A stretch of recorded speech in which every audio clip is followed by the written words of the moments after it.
4 tentativas, 4 massacres. O Monte Castelo era uma fortaleza de gelo e metralhadoras que os americanos acreditavam ser inexpugnável. Mas em fevereiro de 1945, um exército vindo dos trópicos, calçando botas que congelavam e usando uniformes finos demais para o inverno europeu, decidiu que o cume daquela montanha pertenceria ao Brasil.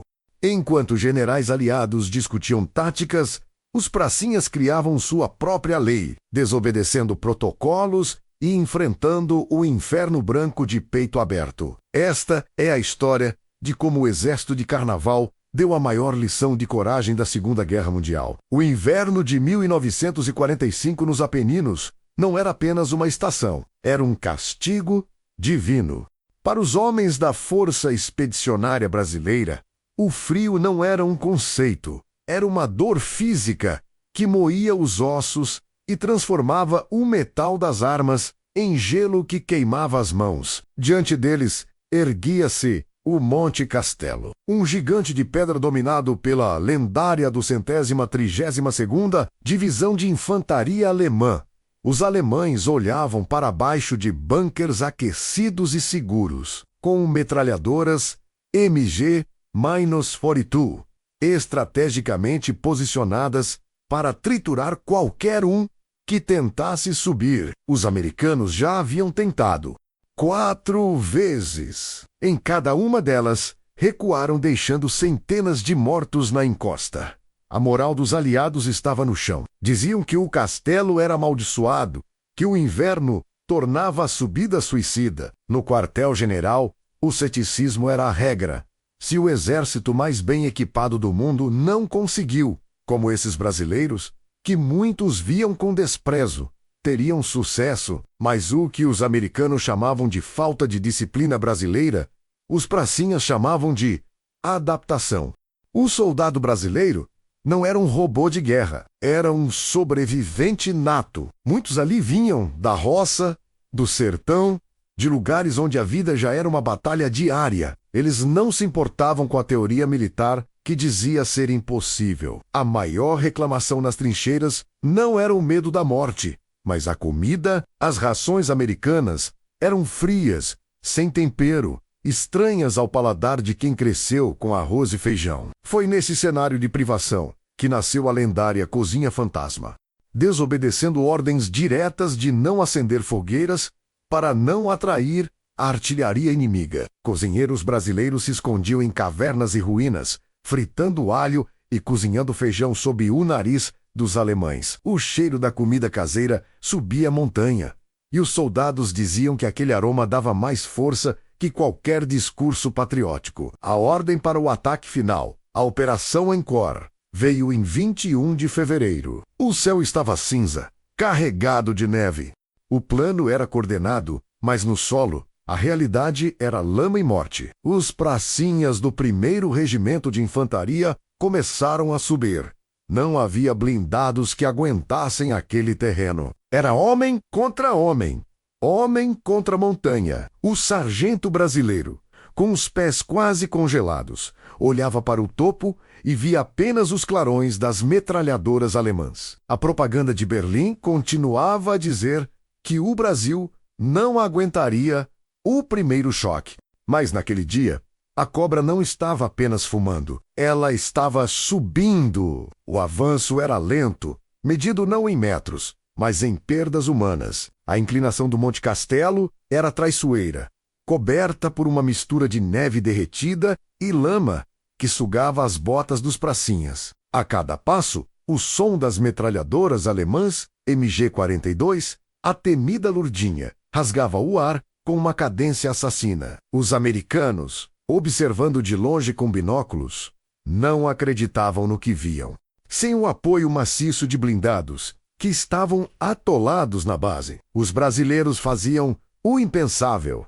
Subiam em encosta no peito. O sargento Wolff, uma lenda viva, movia-se entre as rochas como um fantasma, orientando seus homens. A estratégia brasileira era pouco ortodoxa. Em vez de avançarem em linhas rígidas, eles usavam a experiência de quem conhecia o terreno difícil. Muitos soldados eram caçadores ou trabalhadores rurais que sabiam como ler o relevo. Eles aproveitavam cada fenda, cada depressão no solo para escapar do fogo cruzado. Enquanto isso, o frio tornava-se insuportável. Relatos da época dizem que o suor dos soldados congelava sob as fardas assim que paravam por um segundo. No meio do caos, a cozinha fantasma continuava a operar. Em pequenas fendas nas rochas, o feijão era cozido com restos de lenha e o cheiro do alho fritando misturava-se ao cheiro de pólvora.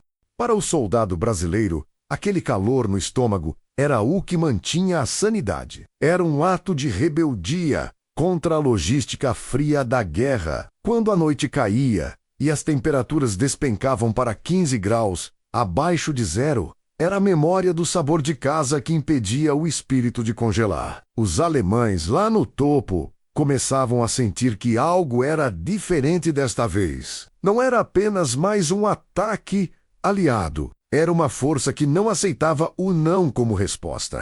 A madrugada do dia 21 de fevereiro viu o clímax da operação.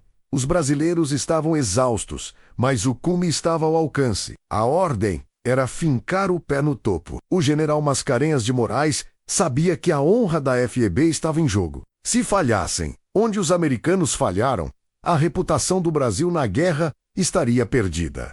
Mas os pracinhas tinham outros planos. Com um grito de "A cobra vai fumar!", o assalto final começou sob a luz pálida das sinalizações alemãs. A luta nos bunkers foi brutal.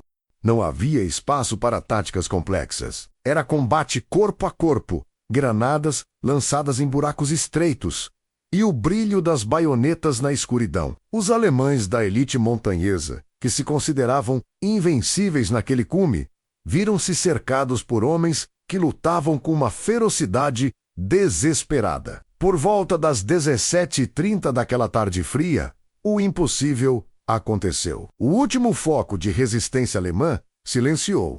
O Monte Castelo, a fortaleza que humilhou potências, tinha sido conquistado por brasileiros. A imagem dos pracinhas exaustos, com as fardas rasgadas e os rostos enegrecidos pela fumaça, abraçando-se no topo da montanha, tornou-se eterna. Eles não tinham os tanques mais modernos, mas tinham a coragem de quem não tinha nada a perder, a não ser a própria dignidade. Quando a notícia chegou ao comando americano, o choque foi total.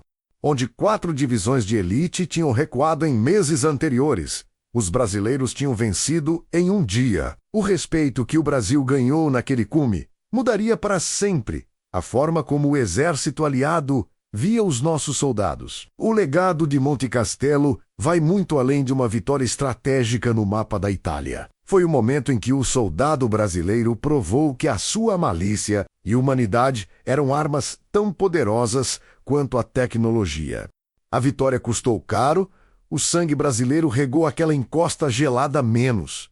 Mas o preço foi pago em troca de um reconhecimento que dura até hoje. Nas vilas italianas ao redor, os civis que antes temiam os monstros brasileiros, agora saíam às ruas para oferecer pão e vinho aos libertadores que cheiravam a feijão e vitória. Até hoje, se visitares o Monte Castelo, encontrarás monumentos que lembram a bravura da FIB.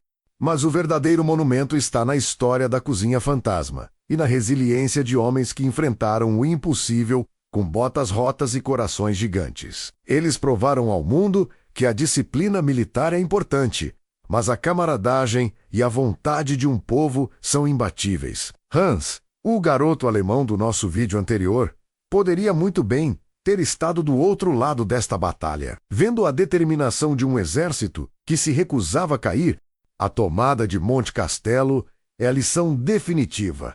Nunca subestimem a força de quem luta com a memória de casa no peito. O exército de Carnaval voltou para casa como herói, carregando a glória de ter vencido onde gigantes falharam. Que nunca esqueçamos o sacrifício daqueles que subiram a montanha para que nós pudéssemos caminhar em liberdade. Se esta história de superação te orgulha, compartilhe a menos a cobra fumou e o mundo inteiro teve de admitir que o Brasil sabe sim lutar.